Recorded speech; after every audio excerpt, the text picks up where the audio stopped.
अगले 15 मिनट में मैं आपको बताऊंगी वो सारे टॉपिक जो एग्ज़ाम पॉइंट ऑफ व्यू से काफ़ी इंपॉर्टेंट है एंड जो हमें पता होनी चाहिए बिफोर स्टार्टिंग पैराडाइज लॉस्ट का बुक 1 बाय जॉन मिल्टन। तो जॉन मिल्टन कौन थे? उनका बर्थ हुआ था 9 दिसंबर 1608 लंदन में। उनके फादर एक स्क्रिवनर थे, मतलब कि वो एक लीगल राइटर के तौर पे काम करते थे एंड वो काफ़ी मनी रिलेटेड मैटर से डील करते थे, जैसे loan and investment. Then Milton की जो एजुकेशन थी वो उनके प्राइवेट ट्यूटर्स के थ्रू घर पे होती थी, बट फिर बाद में उन्होंने सेंट पॉल का स्कूल ज्वाइन कर दिया था एंड इस टाइम पे वो बच्चे बन गए थे जिनका एग्जाम्पल मम्मी हमें देती है कि देख वो कितनी लेट टाइम तक पढ़ाई करता है, कितना हार्ड वर्किंग है।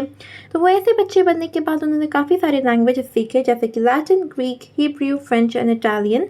तो बट इससे क्या हुआ, आगे जाके जब वो अपनी लाइफ में ब्लाइंड हो गए थे तो ये कहा जाता है कि इतनी हैवी स्टडी का उस ब्लाइंडनेस में थोड़ा बहुत तो कंट्रीब्यूशन रहा ही होगा। तो मोरल इस इतनी पढ़ाई भी मत करो। देन 1625 में उन्होंने क्राइस्ट का कॉलेज कैम्ब्रिज में ज्वाइन किया था। वहाँ पे उनका टाइम डिफ़िकल्ट था, बट कैसे तैसे करके उन्होंने अपनी MA 1632 में कंप्लीट करी। फिर कैम्ब्रिज में कॉलेज ख़त्म करने के बाद हर एक बच्चे की तरह उन्होंने बाहर घूमने की जगह पहले कुछ अपने साल निकाले, जहाँ पे उन्होंने अपने क्लासिकल लिटरेचर की पढ़ाई की। उसके बाद वो घूमने गए यूरोप में 1638 में एंड ये टूर उनका काफ़ी इंपॉर्टेंट था क्योंकि उनकी पोइट्री वहाँ पे काफ़ी अप्रिशिएट की गई एंड उसकी वजह से वो एक ग्रेट नेशनल पोएट भी बन गए। उनको आइडिया आ गया कि अगर मेरी पोइट्री को इतना अप्रिशिएट करते हैं तो मैं एक ग्रेट नेशनल पोएट बनूंगा एंड वो बन भी गए। Then political and religious writing. तो इंग्लैंड रिटर्न करने के बाद मिल्टन जो थे उन्होंने काफ़ी पैम्पलेट्स लिखना शुरू कर दिया रिलीजन एंड पॉलिटिक्स को लेके। उन पैम्पलेट्स में उन्होंने चर्च को क्रिटिसाइज़ किया और ये भी कहा कि उन्हें लगता है चर्च करप्ट हो गया है, जो कि हो गया था। अनलाइक पोएट्स लाइक डन जिनका गॉड से बहुत स्ट्रॉन्ग कनेक्शन था, चर्च से बहुत स्ट्रॉन्ग कनेक्शन था, मिल्टन ने अपना फेथ खो दिया था एंग्लिकन चर्च में। देन मिल्टन की जो पर्सनल लाइफ थी वो काफ़ी स्ट्रगल वाली थी, काफ़ी पॉलिटिकल इन्वॉल्वमेंट थी। इसकी वजह से उन्होंने कुछ टाइम के लिए बहुत कम पोइट्री लिखी, बट 1660 के बाद वो पब्लिक लाइफ से प्रॉपर रिटायर हो गए एंड अपना पूरा फोकस अपनी पोइट्री पे डाल दिया। उनके मेजर वर्क्स हमें देखने को मिलते हैं paradise lost 1667 and paradise regained. Then उनका डेथ हुआ था 1674 में एंड वो बरी हो गए थे लंदन में, जहाँ पे उनका बर्थ भी हुआ था।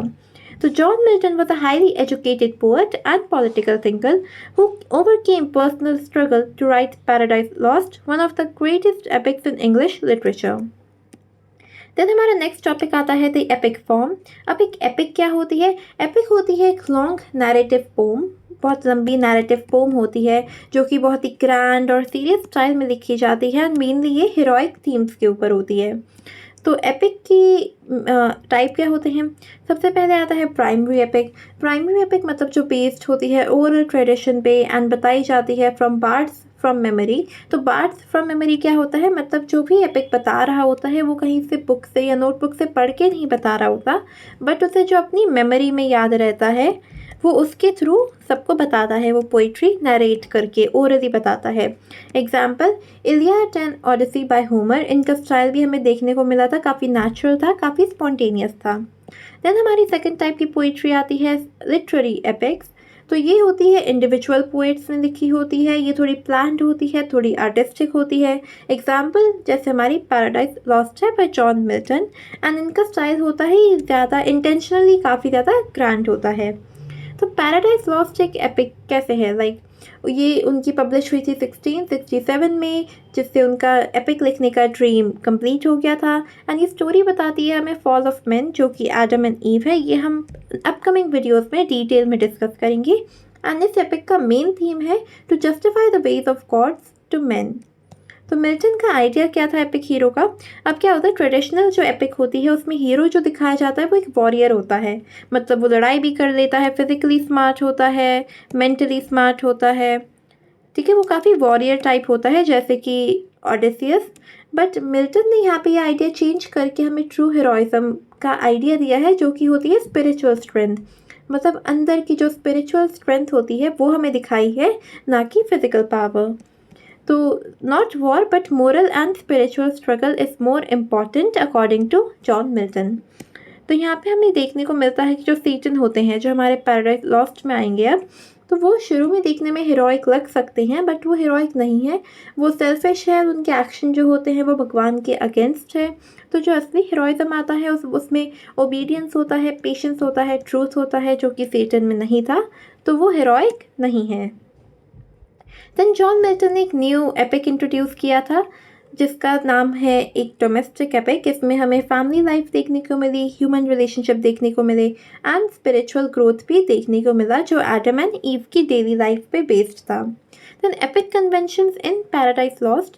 तो मिल्टन जो थे उन्होंने काफ़ी ट्रेडिशनल एपिक रूल फॉलो किए, जैसे कि उन्होंने शुरू करने से पहले इन्वोकेशन टू द म्यूज, उन्होंने इंस्पिरेशन मांगी यूरेनिया डॉटर ऑफ ज़्यूस, उनसे इंस्पिरेशन मांगा। देन उन्होंने स्टोरी जो था वो एकदम मिडल में स्टार्ट किया, ना कि शुरू से स्टार्ट किया। इसमें सुपर नेचुरल एलिमेंट देखने को मिले, जैसे भगवान है, सेटन है, एंजल है, ये सारे इन्वॉल्व थे इसमें। देन हमारा आता है एपिक सिमिलीज, तो मतलब इसमें काफ़ी बड़े लॉन्ग डिटेल्ड कंपैरिजन थे। तो मिल्टन जो है वो एक एपिक ट्रेडिशन को फॉलो करते हैं बट उसमें थोड़ी उन्होंने अपनी तरह से चेंजेस ला दिए, जैसे कि मिलिट्री हीरोइज्म, फिजिकल पावर की जगह उन्होंने स्पिरिचुअल हीरोइज्म, इनर स्ट्रेंथ को दिखाया, वॉर की जगह मोरल स्ट्रगल को दिखाया एंड एक्सटर्नल एक्शन की जगह उन्होंने अपने अंदर के एक्सपीरियंस को शो किया। So Paradise Lost is a literary epic where Milton redefines heroism by focusing on spiritual strength and the story of the fall of men instead of traditional war-based heroism. Then हमारा next topic आता है the religious and the political background of the 17th century. तो इस time पे क्या होता था, जो 17th सेंचुरी में लिटरेचर लिखा गया वो अपने रिलीजन और पॉलिटिक्स की उससे काफ़ी इन्फ्लुएंस था और ये हमें मिल्टन की राइटिंग में भी देखने को मिलेगा। तो इसमें क्या होता था, जो रिलीजन और पॉलिटिक्स था इस टाइम पे काफ़ी कनेक्टेड थे एंड जो गवर्नमेंट थी वो यूज़ करती थी रिलीजन को लोगों को कंट्रोल करने के लिए। तो प्योरिटन एक लोगों की कैटेगरी थी जो बिलीव करते थे कि रीइंफॉर्मेशन जब हुआ था उसके बाद क्या हुआ, जो चर्च थे वो अभी भी रोमन कैथोलिक से ज़्यादा कनेक्टेड थे। ये हमने प्रीवियस वीडियो में देखा है रोमन कैथोलिक्स कौन थे, ये वो लोग हैं जो बिलीव करते हैं कि जो चर्च है वो एक प्रीस्ट या फिर पोप के थ्रू चलना चाहिए। एंड देन जो दूसरे लोग थे वो बिलीव करते थे कि एक जो चर्च होता है उसे किंग या फिर क्वीन को चलाना चाहिए। तो जो प्योरिटन थे ये इस चीज़ को अपोज करते थे एंड वो ये भी अपोज करते थे कि गवर्नमेंट जैसे रिलीजन को यूज़ कर रही है लोगों को कंट्रोल करने के लिए। देन हमारी आती है असली प्रॉब्लम जब क्वीन एलिजाबेथ की डेथ होती है 1603 में। तो इसके बाद कोई क्लियर सक्सेसर था नहीं, तो जेम्स सिक्स ऑफ स्कॉटलैंड को हमने किंग बना दिया। But many people specially puritan लोग इससे काफ़ी अनहैप्पी थे, तो इसी की वजह से सिविल वॉर हो जाती है। तो जब चार्ल्स वन का रेन चल रहा था तो कॉन्फ्लिक्ट जो था वो ज़्यादा बढ़ गया किंग और प्योरिटन के बीच में, इसकी वजह से सिविल वॉर हो गई 1642 में। रिजल्ट क्या आया, रिजल्ट आया ओलिवर क्रॉमवेल ने प्योरिटन को लीड किया, चार्ल्स वन को एग्जीक्यूट कर दिया एंड प्योरिटन्स ने इंग्लैंड पे कब्जा कर दिया। तो 1642 से 1660 तक प्योरिटन्स का रेन चला। जो फीचर्स ऑफ प्योरिटन रूल क्या थे कि ये मोरालिटी, डिसिप्लिन और सिंप्लिसिटी पे फोकस करते थे, ये एंटरटेनमेंट और प्लेजर के एकदम अगेंस्ट थे। इसी की वजह से जो थिएटर्स थे वो 1642 में ही बंद करा दिए गए, क्लोज करा दिए गए। अब मिल्टन का यहाँ पे रोल कैसे है, मिल्टन जो थे उन्होंने प्योरिटन को सपोर्ट किया था, उन्होंने उनके लिए पैम्पलेट्स लिखे थे, फ्रीडम के लिए बोला था एंड चार्ल्स के एग्जीक्यूशन में हेल्प कराया था। उनका ये बिलीव था कि जो चर्च एंड मोनार्की है वो करप्ट हो गया है एंड जो ट्रू अथॉरिटी है भगवान की वो बाइबल के थ्रू आती है। तो रिस्टोरेशन पीरियड 1660 में मोनार्की वापस आ गई थी, चार्ल्स टू को किंग बना दिया गया एंड इस पीरियड को हम रेस्टोरेशन क्यों कहते हैं, क्योंकि एंटरटेनमेंट वापस आ गया था, थिएटर खुल गए थे। तो लोग मेनली इसीलिए खुश थे कि उनका एंटरटेनमेंट एंड प्लेजर वापस आ गया है। तो मेन आइडिया है Milton lived in a time of political conflict and religious tension, इसकी वजह से उनकी थिंकिंग एंड उनकी राइटिंग पे हमें इन्फ्लुएंस देखने को मिला। So the political and religious conflict of 17th century England, especially the Puritan movement and the Civil War, strongly shaped Milton's ideas and his writings of Paradise Lost. Then हमारा last topic आता है renaissance hierarchy. तो Milton के time पे लोग believe होते थे universe जो है उसका एक फिक्स्ड ऑर्डर होता है called the great chain of being. Very important topic guys, very important. तो इसके अकॉर्डिंग क्या होता था, यूनिवर्स में हर चीज़ का एक प्रॉपर प्लेस होता था। जैसे कि सबसे पहले भगवान आते थे, फिर एंजल्स आते थे, फिर ह्यूमंस आते थे, उसके बाद एनिमल्स, फिर प्लांट्स और फिर हर कोई नॉन लिविंग चीज़ आती थी, जैसे कि एलिमेंट हो गए, मेटल हो गया। तो ये बिलीव होता था कि जो हायरार्की क्रिएट हुई है ये भगवान ने क्रिएट की है एंड ये परफेक्ट है, जिसे कोई चेंज नहीं कर सकता है। इस ऑर्डर का इम्पोर्टेंस क्या था?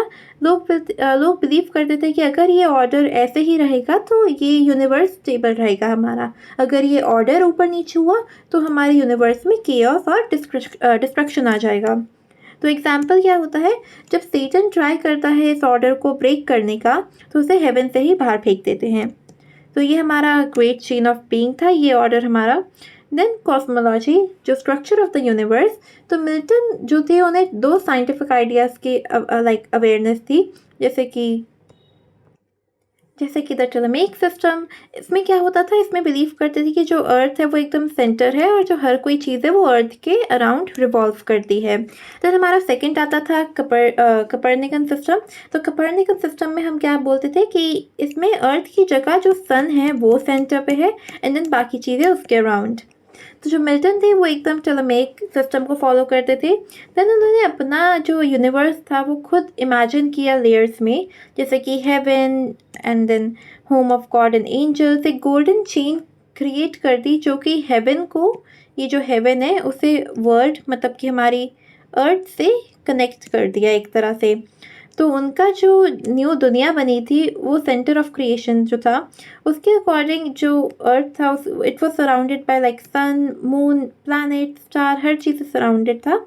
तो जो हेल था वो एक प्लेस था फायर एंड पनिशमेंट का, एंड केओस जो था वो एक फॉर्मलेस शेपलेस मैटर था। तो important idea, Milton does not strongly support, वो एक साइंटिफिक थ्योरी को सपोर्ट नहीं करते थे, वो काफ़ी अलग अलग आइडिया शो किए एंड उन्होंने फिर उनकी कन्फ्यूज एंड चेंजिंग बिलीफ को रिफ्लेक्ट भी किया time to time. Main idea है कि यूनिवर्स है वो एक ऑर्डर, लाइक यूनिवर्स जो ऑर्डर एंड हायरार्कियल है एंड ये ऑर्डर तोड़ने पे हमारा केओस होगा। तो मिल्टन ने यही आइडिया यूज़ करके सेटन का फॉल दिखाया है and the structure of the universe in paradise lost.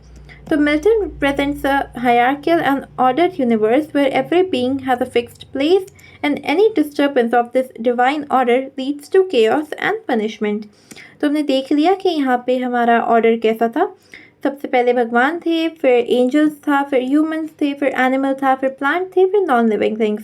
तो जब तक चीज़ें इस ऑर्डर में रहेगी दुनिया यूनिवर्स एकदम स्मूथ चलेगा, बट अगर किसी ने इसे ऊपर नीचे करने का कोशिश किया तो केओस एंड डिस्ट्रक्शन होगा। ये हमारा मेन आइडिया था ग्रेट चेन ऑफ बीइंग का। तो that was it, that was the video. हमने अब ये सारा चीज़ डिस्कस कर लिया है। तो जब आप पैराडाइज लॉस्ट की बुक 1 को पढ़ोगे तो आपको ईजिली चीज़ें समझ आएंगी। Thank you so much for watching, and if this video helped you in any way, then make sure to like and subscribe to my channel for more upcoming videos. Thank you so much and bye bye.